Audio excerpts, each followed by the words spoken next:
Cost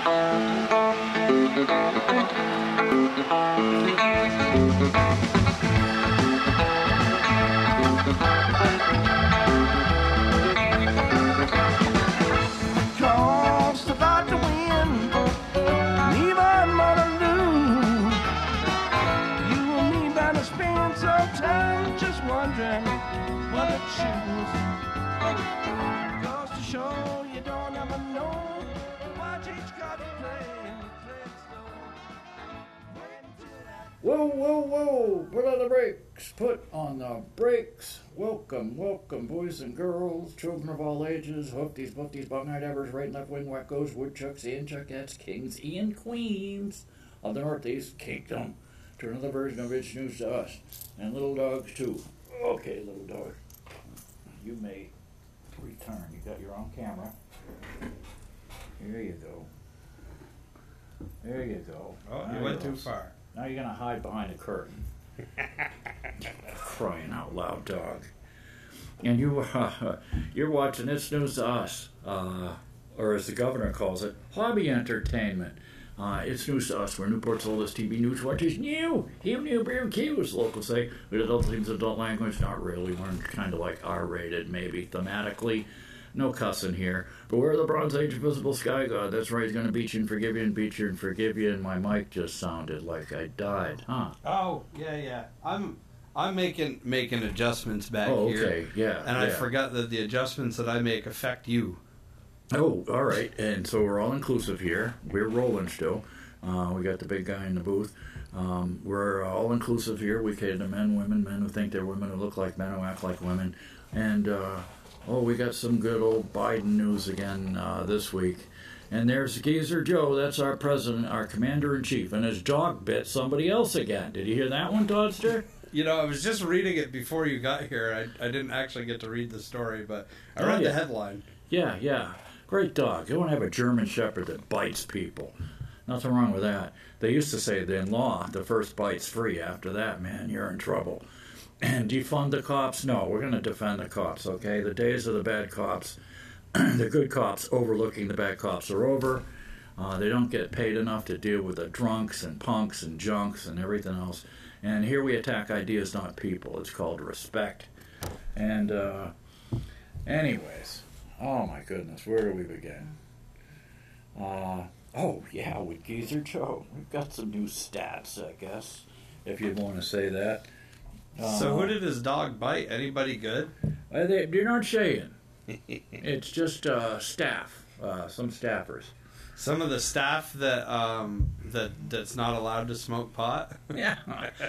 We got no problem with people and what they used to do, as long as you're not whatever. And nope, you're out. We changed your minds.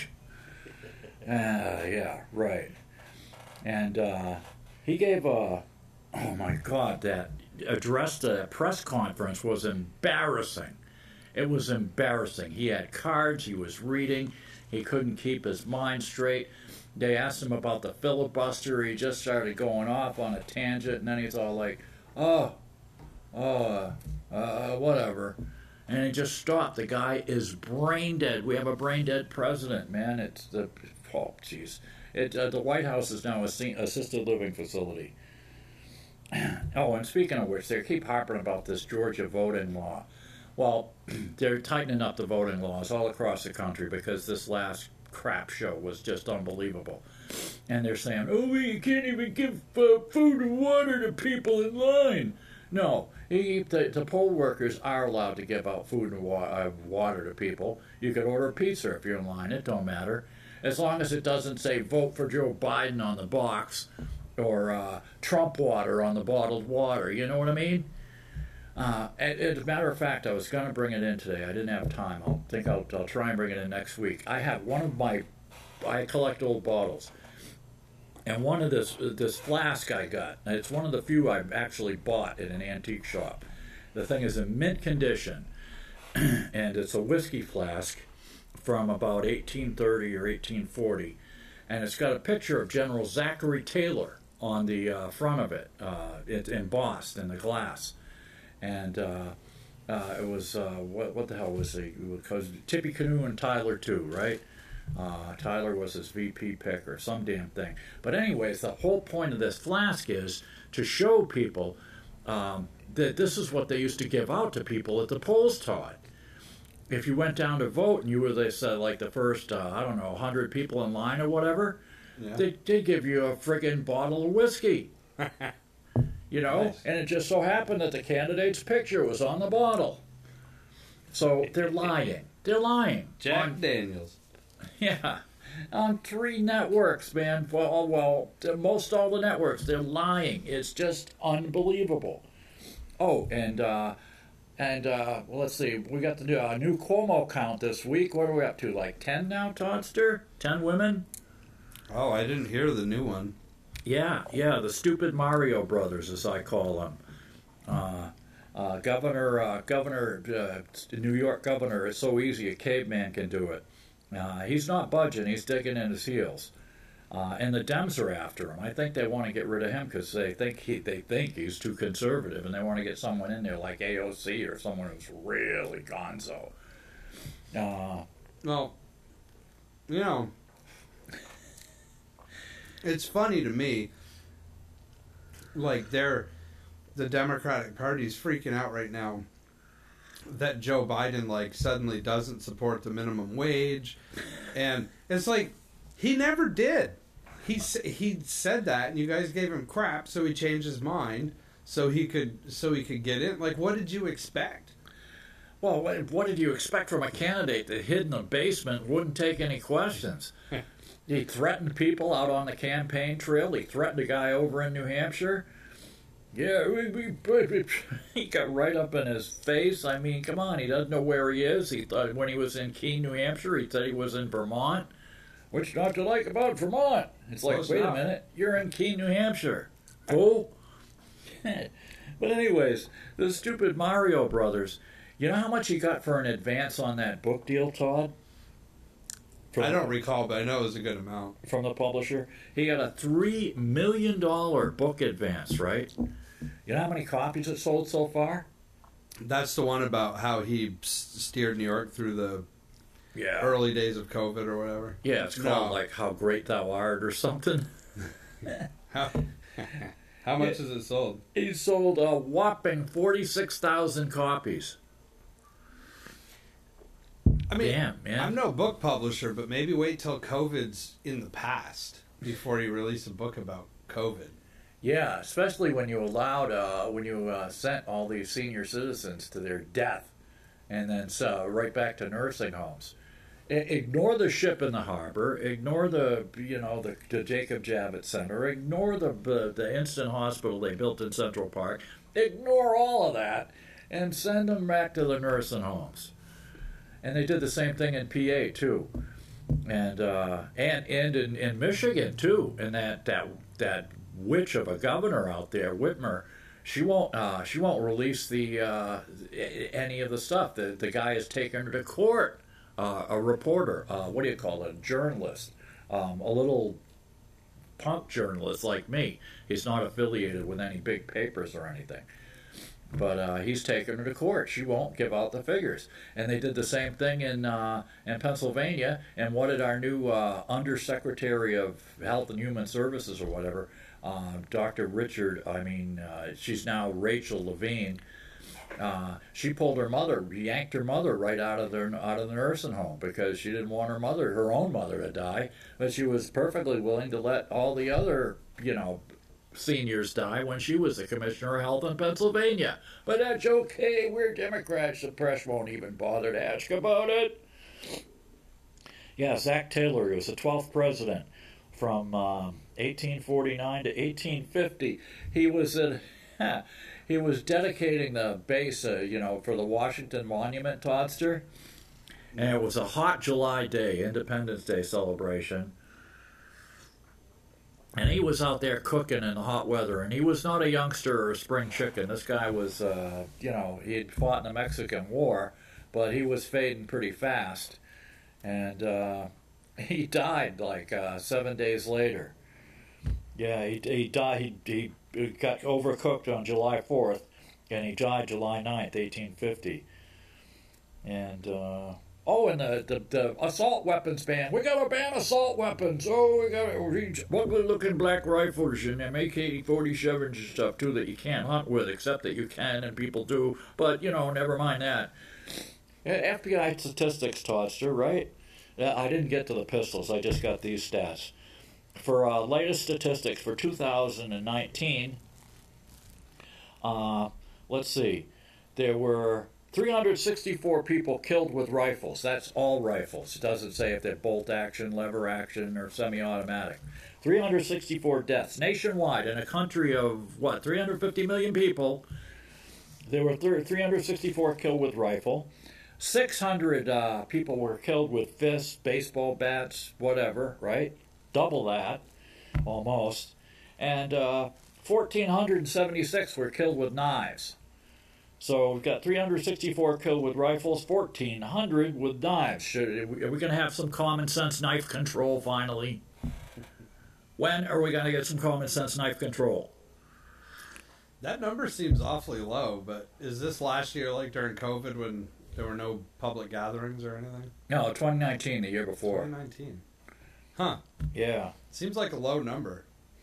Yeah. And, oh man, there was video of Kamala Harris. She was doing something in New Haven, Connecticut, Friday. And she's an idiot. She just starts laughing for no reason. Look it up on YouTube. Just go in and punch in Kamala Harris, New Haven, Friday. And they asked her, are you going down the border soon? She said, well, not today. It's like, what is wrong with this woman? We've got a senile moonbat running the country, and we've got a cackling, brain-dead hen for VP. What the hell? Yeah, we're supposed to believe that that was a clean election. People voted for it. Anyways, and Joe on Monday, he had some kind of little thing where he came out and we gotta wear masks, man.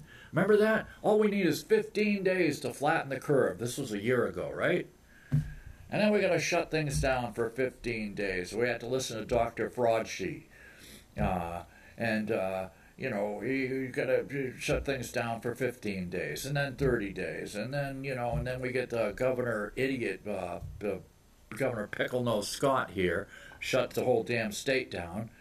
And if you look at the death statistics for the people, for the states, the death stats for the states, the lockdown states versus the non-lockdown states, and they're about the same. They're about the same if you go per 100,000. And on Monday, Joe said that we've got 1,000 more doors ready to go. And then he says doses. So he doesn't know the difference between doors and doses. And he said something about he said no masks. He said it equals if you don't wear masks, it equals more desks. What, no chairs? Just desks? Huh. And then he says, deaths. It's like, what? Can we quote you on that, Mr. President? And then they were asking about the voting laws. And he says, on that stupid press conference on last Thursday. And he says, it's horrible. It's terrible. It's not Jim Crow. It's Jim Eagle. It's like, what? Jim Eagle? What do you... He's got mental floss. Yeah, I mean, geez Louise. Wasn't Jim Crow a name? Yeah, well, it was... they just called it that. It was the Jim Crow laws, yeah, to prevent blacks from voting, and when I was a kid. Right, but didn't it spawn off of the last name of, like, somebody, or no? Well, I mean, I think the Crow was actually a racial slur. Oh, maybe. Yeah. And most of the people say it's gone from Jim Crow to, like, now it's James Crow Esquire, because it's hidden or something. It's like, get over it. Fred Hampton said the same thing in 1969. Look, they're doing this to us. They're trying to divide us by race. Because if we're looking at each other sideways through a racial lens, nobody's looking at them and what they're doing. Okay? They're the ones that are sucking up all the money. They're the ones that are wasting our tax dollars, growing the size of government. It never gets smaller. And I got a whole stack of newspapers in here. And there's not one thing in here about Hunter Biden and his gun. Did you hear about that one? No. No, nobody has. Nobody has. Hunter Biden, known crack addict, got kicked out of the Navy, so he's got a dishonorable discharge. It's mind-boggling. And his daddy got him into the Navy at like 48 or 38 years old or some damn thing, because they won't even take you in the reserves at that age or whatever, unless there's like World War II. But anyways, so he's a crack addict. He goes to get a gun at this local gun shop, a revolver, brand new revolver, and he lies on the federal form. Now, if you or I lie on a federal form to obtain a firearm, it's a felony. We'd get hauled into federal court. But not for Hunter. No problem. Hunter gets the gun, okay? So then his brother dies of brain cancer. So what does Hunter do? Hunter picks up on his sister-in-law. So he's over boning his sister-in-law.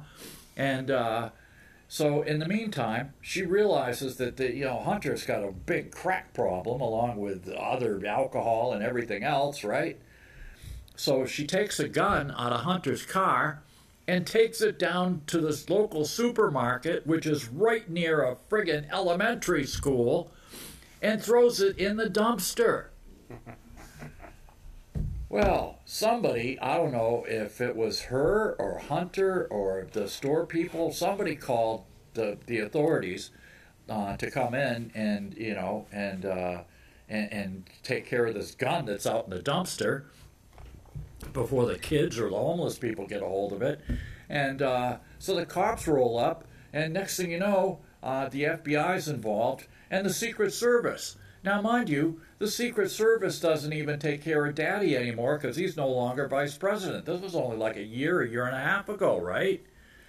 So the Secret Service, they go back to the gun store where Hunter bought it from and try to get the records from the guy who's got the FFL, the firearms license that sold it to him. And luckily, he knows the law, and he's all like, get out of here. He says, I'm not giving you any records unless you got a court order. You're not the ATF. You don't have any jurisdiction over me. You're the Secret Service. What are you trying to do, cover up for the vice president's son? What's wrong with get the hell out of my store? So anyways, do we hear about that before the election? Oh, hell no. No. We only heard about it last week. And it's not in any of the papers or anything, or on the evening network news. Oh, no. In the meantime, Joe Bite Me says that, the borders are wide open. I'm canceling this Trump remain in Mexico stuff, the catch and release stuff, or it's open again. We're just going to let the borders are wide open. So now we've got a crisis at the border, and 75% of these people are OTMs. They're other than Mexicans. We're not just talking Central Americans. They got something like 11 Iranians. We've got Iranians, Colombians, people from the Middle East, from Africa. Anybody, any swinging Dick and Jane that can hop on a plane and get to Mexico City and take the train or whatever at Tijuana is now streaming across the border. And they've just spent $87 million for hotels, Toddster. $87 million for hotels. Now, do we get to, and they'll put you on a bus or a jet anywhere you want to go in the country to boot. Do they do that for Americans? They're even bringing in volunteer teachers from San Diego. The San Diego schools have been closed for a year because of the unions. Said, oh no, we don't want to get near them bug-infested kids. We might get to COVID. So they haven't been teaching. Yet they put out the word for the teachers to go down and give the kids in-person instruction at the convention center or wherever they're holding them, in these tents or whatever. It's insane. It's just gone nuts. Anyways, out of 700 minor girls at this one facility, 82 of them were COVID positive. And they did a poll where I don't know, something like, I don't know, but to 34%, nobody approves of this stuff. only 34% of Americans and 5% of Republicans approve of letting all these wackos in here. They get unlimited phone calls. They're kicking people out. These people who have foster kids, they're kicking them out of their rental houses and stuff. And they're asking for people with any beds. It's just insane. The Community Care Licensing Department, they usually have 6 kids max. Now they're asking for emergency bed counts in all the San Diego County. So never mind the 6-kid maximum. If you can pack them into your garage or wherever, come on in. Look, we need help. Help! We're flooded with them. And they asked the vice president if she's going to the border, and she's all like, oh, no. And he said, well, when are you allowing cameras in? Joe Biden says, well, when we get things straightened out, then we'll allow the press in there. So what happened was Ted Cruz and a bunch of other senators got together, and they went down there last Friday, right, Toddster? And they got some little spring chick out of out of the gender studies division, or with a degree in 19th century French poetry or something. And she's down there working for the HHS, and she's like a basketball player. She's doing this in front of Ted Cruz and his iPhone. He's got his iPhone out and he's taking video, and she's all like, you can't do that. You can't show the kids. And he's all like, look, I'm a U.S. senator. I can take the video. I'll blur their faces. You get out of my way. Don't you know who you're talking to? This is a Senate delegation here. Get out of here. And she's like a basketball player trying to stop the hoops. Well, maybe if he cut his beard and he didn't look like he collected shopping carts in a Walmart parking lot. Yeah. What's up with that, anyway? It's a new look. God bless him. It's a stupid new look. Yeah, he does look a bit dumpsterish. Well, he could at least trim the beard. I mean, he looks horrible. Well, I'm not a big fan of his anyway, so yeah. I might be a little biased, but yeah, he's a brilliant guy, but he's a wingnut in some cases. And in some cases, he happens to be a bear, like Dick Sears. We used to joke that down in Montpelier they make rope out of Dick Sears' ear and nose hair. They harvest it weekly. Well, he was running for president. He shaved. Oh, you betcha. And he still had the face that looked like it needed to be punched. There's a German word for it. I can't remember what it is. Yeah. Like punch and face and schnitzel or something. You know what worked out real well for Ted Cruz is when he slammed the entire city of New York. Remember, he was trying to insult Donald Trump. Yeah. He's like, oh, you know how New Yorkers are. Yeah, they're New York values. Yeah, that. I was in New York City when that happened. We were at a hotel and we were eating our continental breakfast when it broke on the news that morning, and people were pissed. Like New York values, like what, like 9/11? Come on. And speaking of which, they didn't do anything when this Oriental woman was getting the crap kicked out of her by some black guy out in front of an apartment on 43rd Street. We'll get to that if we get time. But anyways, there's an article on the internet. It's been published by a bunch of different people. It's Dr. Richard E. Bright. He was one of the guys that signed the Great Barrington Declaration, where they said scientists were against lockdowns because we have to get herd immunity. Whether you get it through young people spreading it or older people getting vaccines, whatever, you need herd immunity to combat the virus. But anyways, a virus, mind you, that has a 99% survival rate when drug-resistant tuberculosis has an 85% survival rate. Go figure.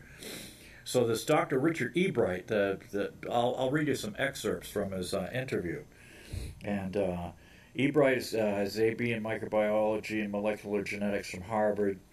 He's got more than 160 publications, 40 issued and pending patents. Yada yada, American Academy of Microbiology, Infectious Disease Society. He's a member of the Biosafety Committee at Rutgers. Okay, these are the bioethicists that have been trying to warn people about playing with fire, because we're playing God with this stuff. As you could see, did you see that article where they did, what's-his-face did the Vermont Daily Guy Page's website? where he showed the picture of the mouse with the human ear growing on it, Todd? Mm-hmm. Yeah, I mean, we're damn close to playing God, and he's a bioethicist. So anyways, so Dr. Ebright, you're one of the 26 signers of the open letter that stopped the release of the WHO mission interim report and reopened the COVID origin debate. Do you think the final report is going to shut down the origin controversy? No. The open letter explains in detail the structural and functional limitations of the Wuhan collaborative, Chinese field work, lack of complete access to lab installations or databases, consensus process and report making. A credible investigation would add terms of reference that acknowledge the possibility of a lab origin, ensured access to record samples, personnel, and facilities at the Wuhan lab that handle these bat viruses, and 3, enabled collection of evidence, not mere meet and greet photo ops. Authorized, speaking of which, 60 Minutes did a pretty damn good thing. I couldn't believe it last Sunday about this, where they had one of the naysayers up there telling them, look, you know, this WHO report is a bunch of baloney. 4, authorized investigation in months, not days. 5, a credible investigator to have conflict of interest-free investigators. That would be Peter Daszak, the guy who had paid, who ran EcoHealth Alliance and paid the China's bat lady to play with these stupid viruses. Let's see. Regarding the personnel, at least one member, EcoHealth Alliance, Dr. Peter Daszak, has conflicts of interest, should have disqualified him. Yeah, Daszak was a contractor who funded the lab at Wuhan that potentially was the source of the virus, with subcontracts from $200 million from the U.S. Department of State and $7 million from Fauci's NIH. Okay, there's another article that says I got here. I had one last week about how Fauci used our tax dollars to fund these people when it was outlawed here. So they got $207 million from the U.S. taxpayers to play with a virus that then got loose on them and then came over here and started killing old people and sick people right and left. Anyways, a credible forensic committee would require access to all this stuff. It would entail inspection of electronic and paper records, the freezer and fridge samples, environmental sampling of the facilities, confidential interviews with personnel, including previous and current construction, maintenance, janitorial, disposal, security, animal facility, lab, and administrative personnel. Because, see, they're giving this virus to animals. And it's most likely that an animal gave it to a person who then started spreading it around, P2P, person to person. It's just insane. And then when the Chinese doctors, you could see them on YouTube if they haven't taken them down, the Chinese doctors started spreading the alarm. They started jailing the doctors. They put the doctors in jail and they put their families in jail. Because that's what communists do, or totalitarians. Let's see. Whenever asked if the virus could have leaked, the answer, your answer has been yes. It cannot and should not be dismissed. Calculates the lab hypothesis to a 99.8% probability. Let's see. Let's see. The genome of this virus shows no signatures of human manipulation yet. But Dr. Ralph Barrick, who's a U.S. leading expert, says it's possible to engineer a virus in a lab without leaving trace of the manipulation.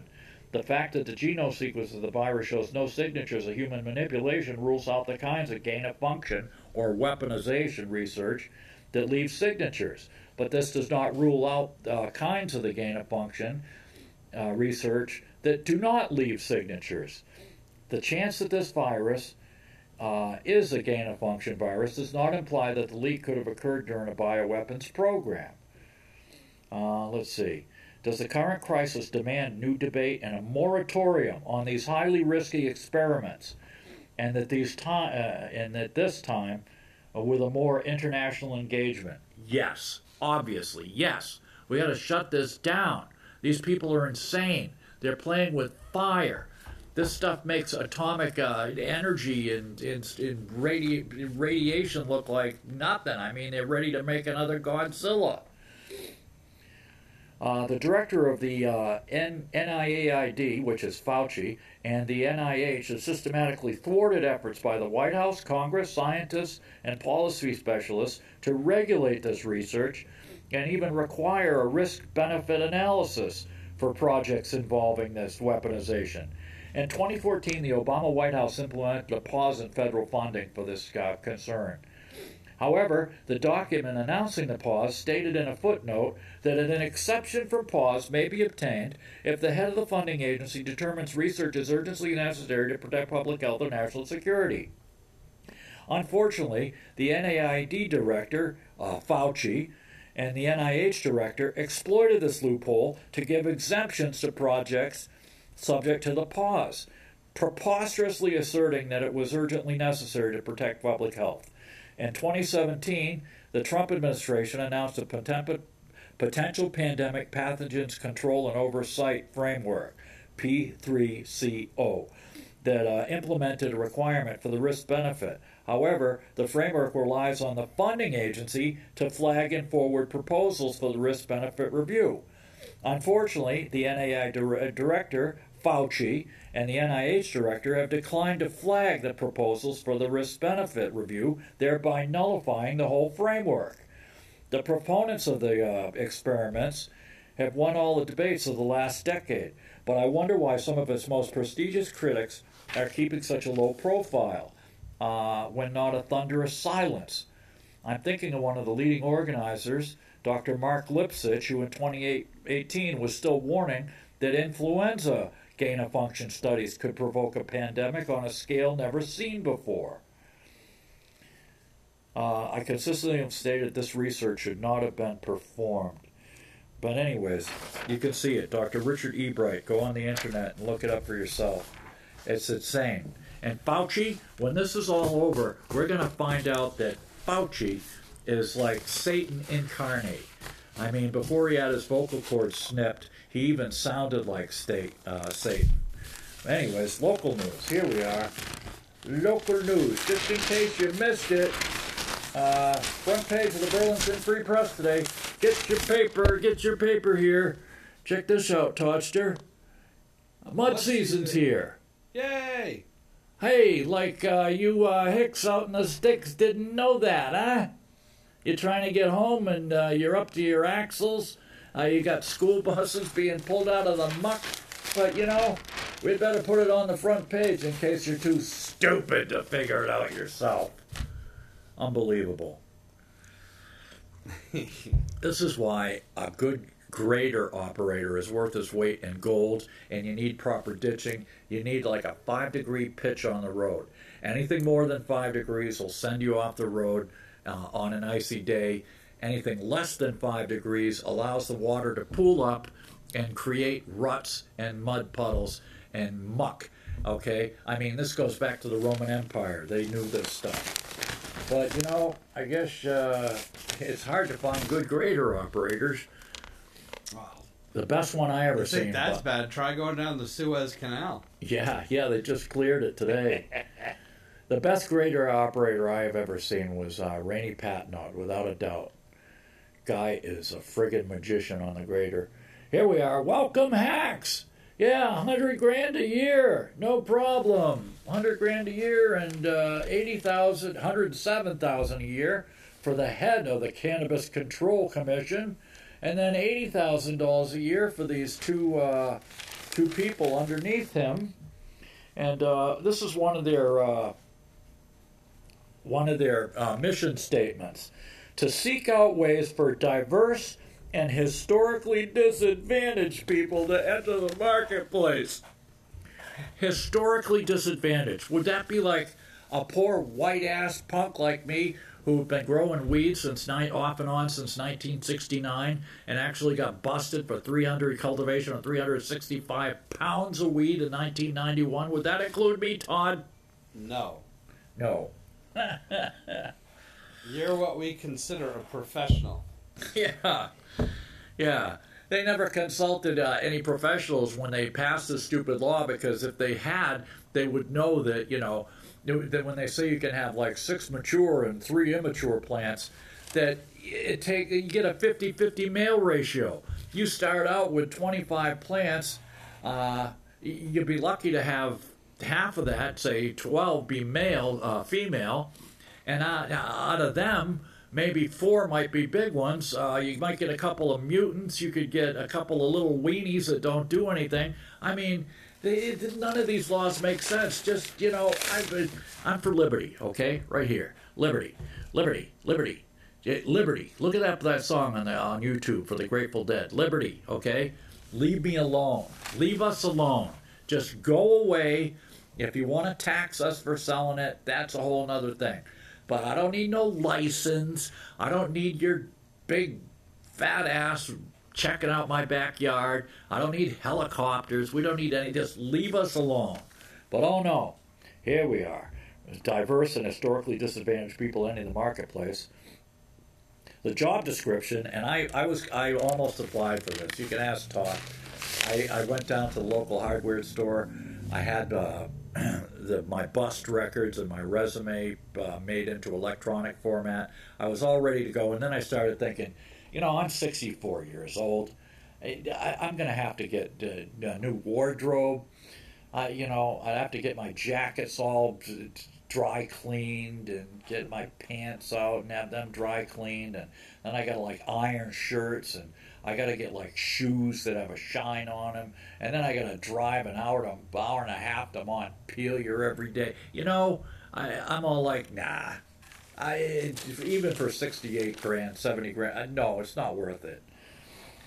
Job description said that must be committed to protecting Vermont's youth, keep roadways safe, and equity, and the development and implementation of the new cannabis marketplace. Equity. Again, we keep here. Will somebody explain to me what this word equity means?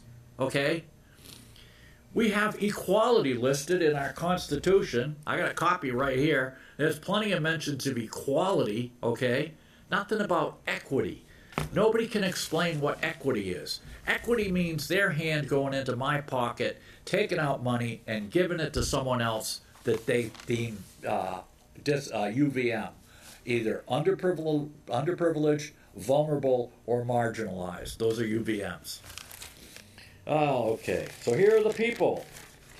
As board chair, Pepper will earn an annual salary of 107 grand. Harris and Hulbert will be paid 80 grand, according to the job description. Pepper currently works as a deputy state's attorney for the Department of State's Attorneys and Sheriffs, where he is a specialist in criminal justice reform. He was a senior policy advisor to former Governor Pete the Moose Shumlin. And you know what? I'll tell you one thing about Shumlin. I might have disagreed with him, but Shumlin allowed me to interview him. Shumlin would take any question I ever threw at him. Shumlin never booted me out of any conferences or press. You know what I mean?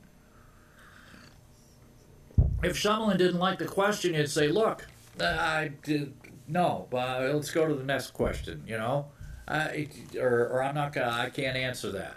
He didn't say, no, you're hobby news, get out of here. Okay. Hulbert is the Human Resources Director at the Vermont Student Assistance Corporation. She served in municipal government for 12 years and chair of the State Ethics Commission since 2019. Now, there's the State Ethics Commission. Oh, what do you call that? Not a misnomer. It's like, state ethics? The two words don't go together. Like an oxymoron? Oxymoron, exactly. I was trying to think of the word oxy. It's an oxymoron, exactly, Toddster. The two words do not go together. It's like military intelligence, you know what I mean? State Ethics Commission. Harris, this is a good one too. Harris, an agricultural development specialist at the Vermont Agency of Agriculture, Food, and Markets, which has grown to I don't know how many people in that. And even though we're down to like 700 dairy farms, the AAF&M under Anson Tibbetts has got a friggin' boatload of employees sucking, slopping out of the government trough like pigs at feeding time. So he's been an ag development specialist and has experience in maple, dairy, and hemp production. He has a law degree from Vermont Law School and a master's in environmental law and policy. I wonder if he was affiliated with the people who they got paid, the AAF&M paid to go through Craigslist and all these other places to find people who were selling chicken slaughtered on the farm, or same thing with beef. Remember when they went after a local guy in Irisburg for selling quarters of beef, Toddster? No. Yeah, oh yeah. It's somebody we know very well.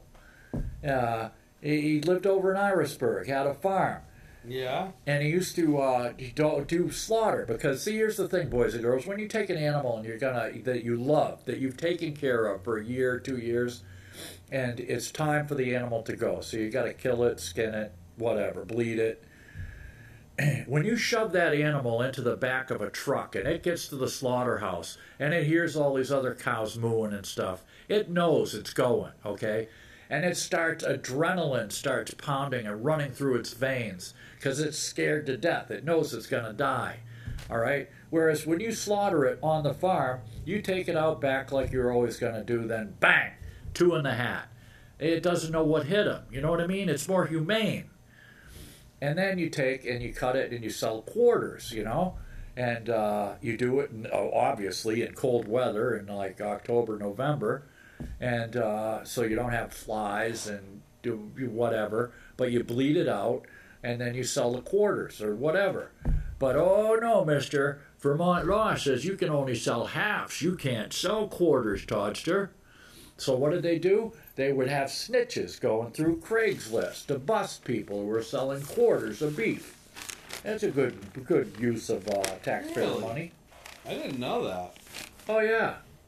What if you and I both bought a half together and then split it in half? Oh, we could. Well, we could do it, but the farmer couldn't do it for us. Exactly. Ain't that a bitch? Huh. That's wild. That's what put a bee in Bucky's bonnet and started this whole Vermont Liberty thing and other stuff. That's what started it, Todd. Oh, okay. Yeah, they showed up at his farm and said, ho, mister, we see you're on Craigslist selling quarters. Unbelievable. Oh, here we are. 17-year-old Ute was charged with fatally shooting a 34-year-old man in Massachusetts and selling drugs with the victim, and they had been in a dispute over money. Angel Nieves was held without bail after pleading not guilty of killing Benjamin Martinez Jr., who was found in an Adams apartment Thursday. Okay, then. Give me the money. No, you got the money. No, I want more money. No, you take the money. No, you're not getting the money. Oh, and speaking of which, this kills me. Lean politically to the right? Let us know. We'll give you a $25 gift certificate. So I gave this woman an earful, Todd. Free handouts for the conservatives. Yeah. I let her have it. I said, I got a whole stack of old papers. I gave her just the evidence. Here's what I said. Here's the first example right here. Okay? You wonder why people aren't buying your paper? See this right here? Flaming rat. Okay? This is the article about flaming rat spurs wildfire warning. Okay? Now, there's no mention of the guy who set this rat on fire. He had 3 pet rats, right? So he wants to euthanize one of the rats. So what does he do? He takes it out back to the apartment, douses it with gasoline or something, lights the thing on fire. The rat goes running off into the brush and starts the brush on fire. Is the guy's name mentioned? No. Is there a mugshot? No. You know how I know who it was? By watching Channel 3 and Channel 22. The guy's name is Duhan Williams, 26. But of course, no name or mugshot. Why would we want to know who set the rat on fire? And I'll tell you what, I don't care if it is a rat. Anybody who's ever been burned and knows how much it hurts, they should take both this guy's hands and take him down to the local Mickey D's and stick him in the fryolators and see how much he likes being burnt. Unbelievable. And so here's example number 2. Girl's solo journey to the U.S. shows the risk that the parents take. Oh, okay. So you read the article and you're thinking, oh my God, this poor kid, she traveled all the way from Honduras or whatever to get to the United States. All by herself, right? Solo journey. Wasn't that what that would mean to you or me, Todd, right?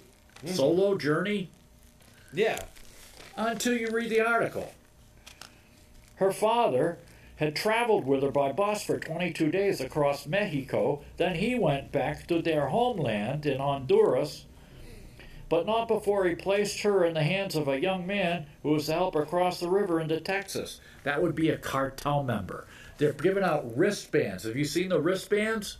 Oh yeah, the different cartels, they have different wristbands, and they're charging different money. It's like $4 grand, $5 grand if you're from Central America, $8 grand from Africa, and 10 to 15 grand if you're from China, Vietnam, or whatever. It's insane. And as soon as they cross the river, they rip off the wristbands because the cartels know all about them. They know where their relatives are and whatever. So if they owe the cartel money, the cartel's going to kill their relatives and friends, if not them, right? It's insane.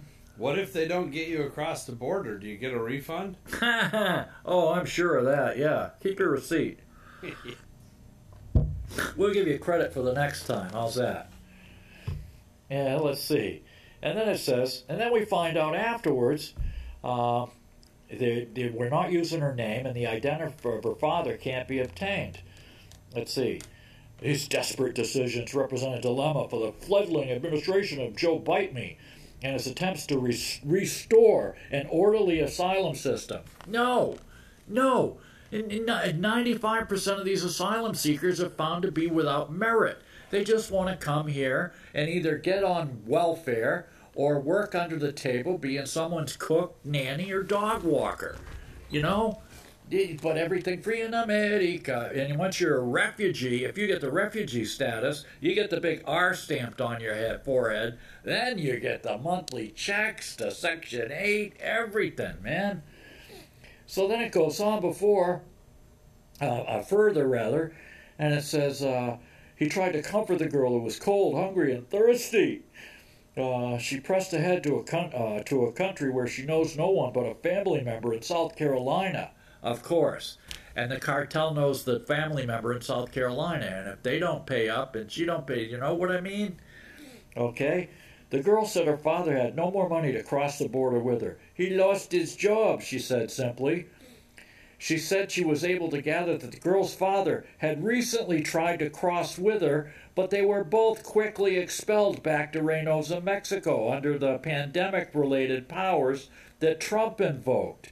Biden has kept the powers, known as Title 42, in place. No, he hasn't. They're barely testing these. It's a free-for-all.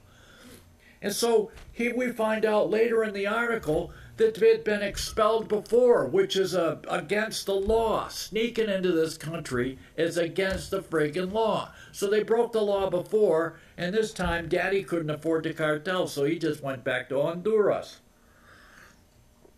But do they put that up there? Oh no. Girl's solo journey shows the risks the parents take. The girl told me they tried to cross together but were returned. This time he just sent her for her to turn herself in.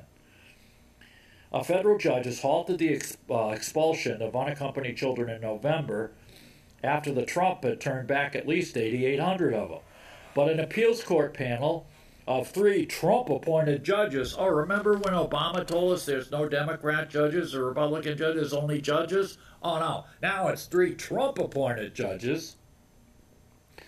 Ruled in January that they could resume. Biden, in a break with Trump, decided to release the kids with relatives with notices to appear in immigration courts. That's catch and release. And by the way, Biden is defying a court order. These judges, Trump appointed or not, have said that you can't do that. It's federal law. They got to go back. We can't take them. And we have a friggin' pandemic. We got to wear masks. We can't go to funerals. The kids can't go to school. But yet there's a bum's rush at the border, and that's no problem. So Biden is violating a court order. Do they mention that? Oh no, Biden in a break with Trump. No. Unbelievable. 10 minutes. All right. I figured I'd warn you a little earlier than normal. Okay, and here we are too. That report I just read you, that Todd was nice enough to print up for me, about the interview with Dr. Richard Ebright and other scientists. Here's a WHO report provides more on the reasoning. Animals likely passed COVID-19. Oh, really? Really? Even with Peter Daszak on the panel, even with no evidence and no samples, no nothing, we're supposed to believe this stuff? You wonder why they call it fake news. Tuesday, March 30th. Oh, yeah. Well, let's see. Mark Woolhouse, an epidemiologist at the University of Edinburgh, said even that very low probability was an overstatement. There's no compelling evidence of people actually being infected through packaging. That's far-fetched. Yeah, that's what the Chinese said. Oh, it came in on frozen food packages from Vietnam and Cambodia. Uh-huh. Yeah, see, the bat was flying through the freezer, Todd, and the bat pooped on the frozen food, and then the frozen food worker opened it up at the seafood market in Wuhan, and next thing you know, he rubbed his nose or his eyes, and he got infected, and then they got infected, and next thing you know, we shut down travel in China, but we let Chinese people travel all over the world, specifically to Italy. What the hell? Wouldn't the sub-zero temperatures kill the virus? You think? Well, it's a very hardy virus, Toadster. Well, I guess if it was in bat guana, and you would be preserving the guana to unleash the virus as it thaws. Never mind that the bats that this virus supposedly came from are primarily in a cave like 500 miles north of Wuhan, China. Never mind that at all. Well, you have to import fine delicacies. Like, none of the seafood we eat here is native. Well, the bats might have flown to Cambodia from the cave up north of Wuhan and gone into the freezer in Cambodia or something. You know what I mean? Whether this came from a bat or not, it's still pretty screwed up that they eat bats. Yeah, I love that thing, that part. The bat soup. Ugh. The emergence of a new disease is always a sequence of unlikely events. It's hard to be definitive and rule anything out. But most agree that bats are the most likely source. Oh, of course, because the Chinese were weaponizing it. They're commies, and they let loose a plague upon the planet. No motive in Merrill shootings. Okay, yeah, another guy snaps. He kills 4 plus himself. He killed his own parents. Yeah, good going, kid. No problem there. Yeah. Oh, this is from today's paper. CDC director. Right now, I'm scared, and I want you to be scared too. Ooh, be afraid, be afraid. Unbelievable. As COVID-19 cases rise, experts fear the 4th surge. And yet we don't have any flu deaths this year. This is the first year in recorded history we've had no flu deaths, no people with the flu, no hospitals tested positive for the flu. What happened to the flu, Toadster? Well, you see, you wouldn't believe the sheer amount of people that never washed their hands until recently. I do think there's some truth to that. Yeah. I mean, I think the flu numbers should be down. They shouldn't be non-existent, but they should certainly be down. And this, here we are too. Asian American brutally attacked. Like I told you, this woman was attacked in front of 43rd Street, a hate crime. It's a black guy, of course, but they don't say that here. They don't mention the fact that he was out on prison because, see, they're releasing all these prisoners, right? This is the Justice Reform Program under de Blasio and Cuomo, right? Well, it's mostly the New York District Attorney. They're emptying out all the jails. And the jails are half of the people in jails are mental patients. And this guy, he'd been busted for killing his own mother before, Todd. Yet he's out roaming the streets and beats the living hell out of this Asian woman, 65 years old. He punched, kicked, and stomped her on Monday. Let's see. As the scene unfolds, the staff inside the apartment building closed the door without helping the woman. Police released photos of the attacker and asked the public for information. The woman was in stable condition at Langone Hospital. Bill de Blasio said it was unacceptable that witnesses did not intervene. It's like these carjackings. Did you see that Pakistani guy in D.C. that got killed? The Uber Eats guy, Toddster? Mm-mm. These two young black girls, it doesn't matter what color they are, but these two young girls, one was 14 and the other was like 15 or 16. They decide, they got a taser and mace, pepper spray. So they go up to this Uber Eats guy, a Pakistani guy who's making a living delivering friggin' food, right? Mm-hmm. They want to carjack him, so they whack him and they spray him and tase him, and he's still hanging onto the door of his car. So they hop in the car, the girls do. They go blasting down the street, slam into a pole or something. This guy goes flying off his own car, hits a building. He gets killed instantly or whatever. And the girls are seen on video. They get out of the car. They're perfectly fine, right? And the girls, you know what the first thing out of the girl's mouth was, Todd? My car, the car's up on its side, up against a telephone pole, and she's saying, my phone's still in the car. I need my phone. Yeah. Nice kids. Yeah. You can see the crime rate. There's a Jordan Peterson sent out on Twitter a chart that shows rate of unwed mothers and the crime rates, and they both go up and up and up, right along the same parallel. Yeah, I'm very scared, said Dr. Rachel Walensky, head of the CDC. Right now, I'm scared. The vaccine rollout is giving people hope, and the spring weather is making everyone more restless, but it's too soon to let down their guard, travel, or drop the mask wearing, social distancing, and hand washing. 30% of American adults have been vaccinated so far, and that idiot-in-chief, the geezer-in-chief, is still wearing a damn mask. He's got the vaccine. Why is he still wearing a mask? To set an example. Yeah, right.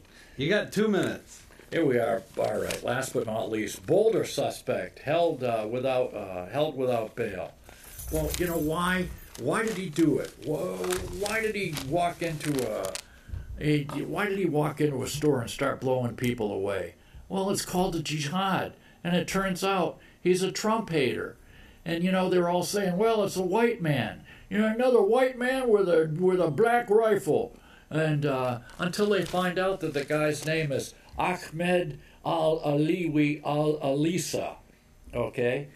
And, but he's still a white guy. Okay. Oh, and another one, too. Painkillers may affect the vaccine. Ask your doctor. Let's see. They're saying that it could block the virus from infecting cells. Ibuprofen. So, if you take Motrin or ibuprofen, it might diminish the immune system response. A study on mice suggests these drugs might lower the production of antibodies, which block the virus from infecting cells. Unbelievable. That's only for the first 48 hours, though, right? I think.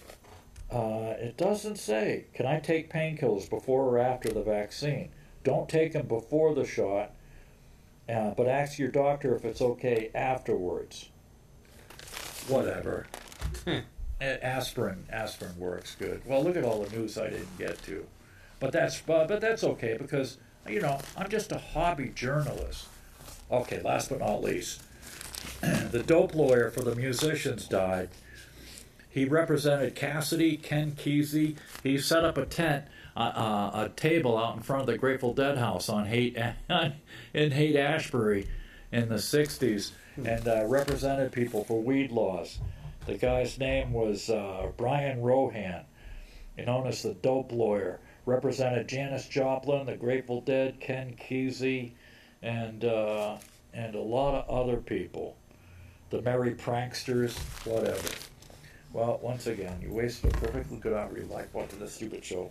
Hopefully we'll see you next week. Look at you. How do you know what time it is? We'll see you again next week. Good Lord willing, as the Hebraists say. And until then, get down on your hands and knees in men-only mosque. Head east and pray towards the meteor in Mecca. And say, Allahu Akbar, Allahu Akbar, Allahu Akbar. Wait until that dew go round. Don't you let that dew go down. Wait until that dew go round. Don't you let that dew go down. Wait until that dew go round. Don't you let that dew go down. Wait until that dew go round. Don't you let that dew go down. Wait until that dew go round. Don't you let that dew go down. Wait until that dew go round. Don't you let that dew go down.